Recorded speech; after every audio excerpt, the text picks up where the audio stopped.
Hi, Pocket. In Monster Hunter Wilds, when you hunt a specific monster 20, 30, 40, and 50 times, you are given a title. These titles do nothing mechanically, but socially, they're as endgame as it gets. I mean, who doesn't want to hold the title Heavyweight Veil? I'll be hunting them all in this fashion, 50 of each.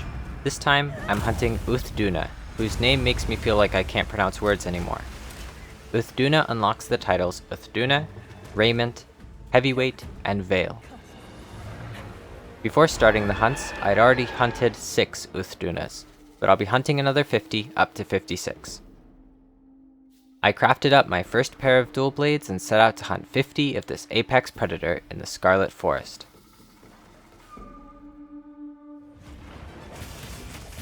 There are 4 apex predators currently in Monster Hunter Wilds, but Uth Duna is the first one the hunter battles in the story. These apex predators can only be found in their respective locales, where they're sort of like the top dog, generally winning their turf wars and being stronger than everyone else around. Uth Duna makes itself comfortable as the apex of the Scarlet Forest, and its familiarity with its home shows. Throughout my hunts with it, it loved to dive and swim across the watery section way at the back of the Scarlet Forest,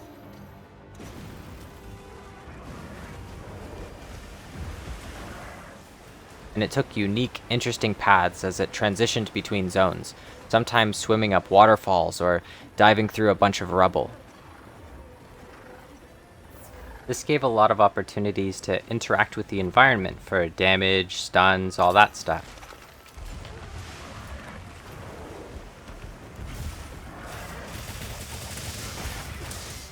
Like this dam that can be ripped down for a bunch of damage and a pretty huge opening, but it also stuns hunters who get caught in the wave. Apparently this wave is counterable though, which is pretty funny.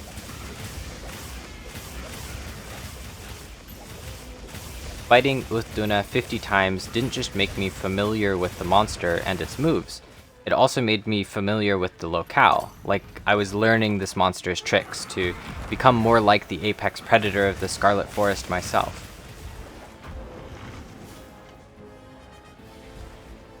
Some veteran hunters wish for a return to simpler times in the wake of these modern Monster Hunter games, but this level of detail and expression in even a single monster is awesome and should not go underappreciated. Whereas the monsters I've previously hunted for the 50 Hunt series have provided rather unspecific wyvern gems or beast gems, many of the stronger monsters have their own unique gem. Uth Duna is the first monster the hunter encounters in the story with their own gem, the Uth Duna Water Gem, which is the rarest material it can drop. The Uth Duna Water Gem is used alongside other materials to craft the Uth Duna headpiece, the Guardian Arcbelt headpiece, and plenty of Uth Duna's weapons. Also, there's an achievement for hunting 50 apex predators collectively between all 4, called Top of the Food Chain, that I picked up along the way. Around the 20th Uth Duna, my stockpile of investigations began to run dry. Without much clue on how to find more, I spent some time resting at the tent, and then wandering around the Scarlet Forest, hoping to find something out. Alas, I made no new discoveries that way. But surely, I thought, there is a clue somewhere. So I pulled out my monster log, reliable as always, and I checked out the Uth Duna a little more closely. The characteristics of the Uth Duna are described as follows. The Leviathan that reigns supreme over the Scarlet Forest ecosystem. It is adapted to water-rich environments and is sighted most often during the downpour. Uth Duna's secretions, when combined with water, form a protective veil that not only absorbs hostile blows, but also adds weight, which it slams down with enough force to sweep away surrounding threats in the resulting wave. Apart from being cool flavor and useful information for how the monster fights, that first part is especially useful for tracking down Uth Duna. As mentioned, most often sighted during the downpour, and that's downpour with a capital D. This is the term for the inclemency event that occurs in the Scarlet Forest, downpour, and inclemency can be forced by spending some points and resting at the tent. Without fail, every time I rested at the tent to start an inclemency, an Uth Duna was in the area when I came out. This was incredibly useful because, unlike Doshagama, who I could sometimes hunt 4 at once given their pack mentality, it seems from my experience that there can only be one apex in the area at a time. While this was horrible for my frames per second because of all the rain, triggering downpour completely solved my issues with running out of Uth Dunas. Additionally, during the downpour, the hunter is permanently under the wet condition, which means the swimmer meal buff from the jeweled mullet roe ingredient is permanently active. If you want to learn more about food buffs like that, you can check out my video about cooking. I went through every area and tested this, and sure enough, changing the environment to inclemency always succeeded in drawing out that locale's apex. Even Jin Dahad, who I hadn't expected. This might not have a 100% success rate, but as far as I tried it, it worked. From how the description is worded, and from my own experience, I'm almost certain that these monsters can appear outside of inclemency events, simply that inclemency increases their rate of appearance significantly. Unfortunately, it didn't work in drawing out Zoshia or Arkveld, but those aren't actual apexes, so it was really just wishful thinking testing that one. When my first hunt started like this, after only briefly training in the training area, I knew I was in for a good time. These weapons feel smooth, so intuitive to use. I spent so many hunts chaining dodge counter into dodge counter. Learning the mechanics of dual blades, how to balance their defensiveness and animations before laying down a flurry of slashes was extremely fun, to the point that I kind of want to make a basic weapon guide for this one. The tools of this weapon kit feel really fun to use and give a hunter so much creative freedom. But I know that while dual blades is a popular weapon, many who watch this video are not interested in indulging in the wonderful whirlwind of weathering slashes, so I'll offer a piece of advice that applies to all weapons, even you bowgunners. Slingers are amazing. Most pods can be fired from your slinger while your weapon is out. On controller, this is done by pressing down on the left analog stick while in focus mode, which is accessed with L2. I went in on keyboard to test this out, and by default, it's middle click while in focus mode, which is accessed with Alt. See, Uth Duna has a move where it jumps into the air and does a brutal dive bomb. The first of these dives is fairly easy and weak, but if it dives a second time, the second dive will be much larger and land much quicker and do a lot of damage. This was, in my opinion, Uth Duna's ultimate move, and it was the most painful to get hit by. In my young, dual blades confidence, the camera zoomed into my mouth and I smirked like an anime protagonist. Ha! Guess I'll just counter it. Which actually doesn't work against some of Uth Duna's attacks because of the additional water wave that it shoots out. Not to mention it can be hard to time when to counter because the entirety of Uth Duna's body is a damage zone during the attack. That's where flash pods come in. These are a type of slinger ammo you can craft with flash bugs, and they can be used to blind monsters, making them attack aimlessly for a while. But more notably, these will knock a lot of flying monsters out of the air, giving a safe damage window while it's squabbling about on the ground. While Uth Duna is soaring, this is no different.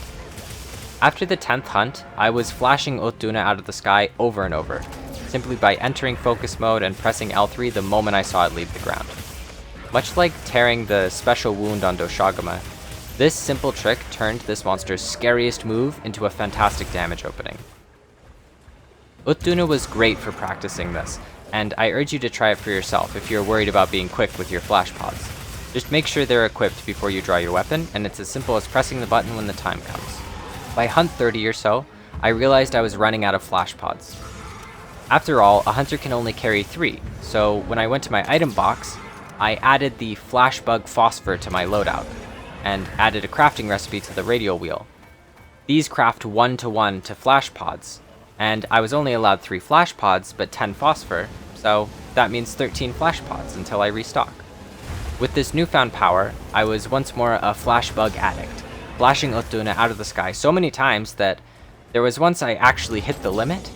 Beware, because flashing or trapping monsters over and over, they actually grow in resistance to it, and at a certain point, they will become completely immune.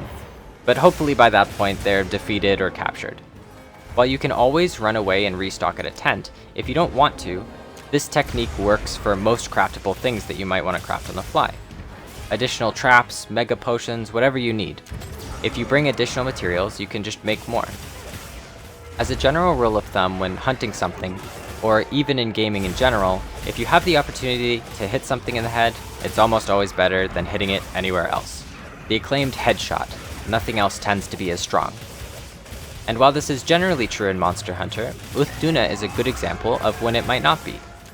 Not only was the head generally harder for me to hit than the front arms, after checking the information in the monster log, only blunt weapons have a 4-star rating when hitting the head.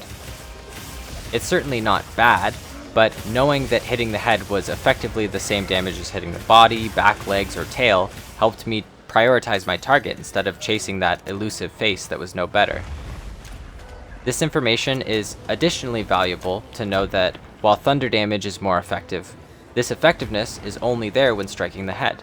If striking anywhere else, it is equivalent to all the other elements, apart from water. Obviously, Uth Duna doesn't care about water. Checking this chart isn't going to revolutionize a hunt, but if you're having trouble with a monster, or setting out to hunt a fair amount of them, it's very useful to check this page, especially because it will tell you about which parts of the monster are breakable or severable too.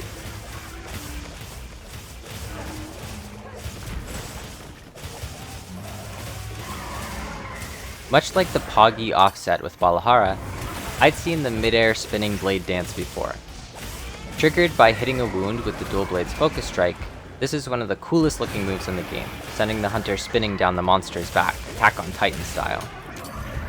Uth Duna has a special wound that appears after its flying belly flop, which I stopped seeing after a while because it never really finished a flop on my watch. Despite the dual blade's short range, the focus strike closes a lot of distance, making it not too difficult to grab these temporary wounds when it appeared.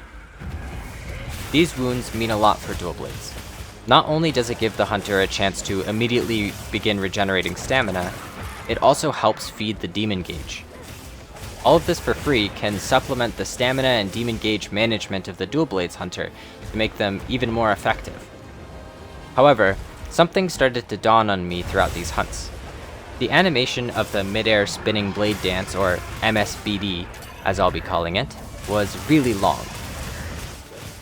Because it starts with the wound getting destroyed, before doing the fade away, grappling hook, spin down its back, I was left with little time to truly capitalize on the stagger of breaking the wound in the first place, or I even ended up getting hit the moment I landed because I was directly in front of the active, aggressive Uth Duna.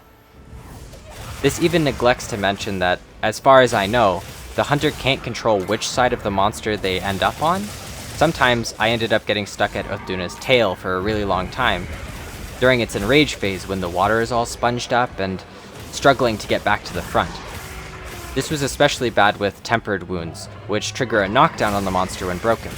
I'd spend almost the entire stagger period doing the spinning attack down the back, which was strong, but I'd much rather be carrying out my combo on its front arms, especially if the wound damage output itself is fairly comparable between all weapons, but another weapon might take less time.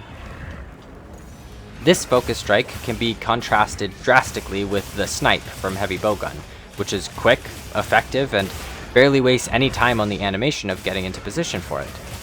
During these Uth Duna hunts, I imagined how useful it would be if I could just have another hunter to pop those wounds for me, so I could simply continue my combo.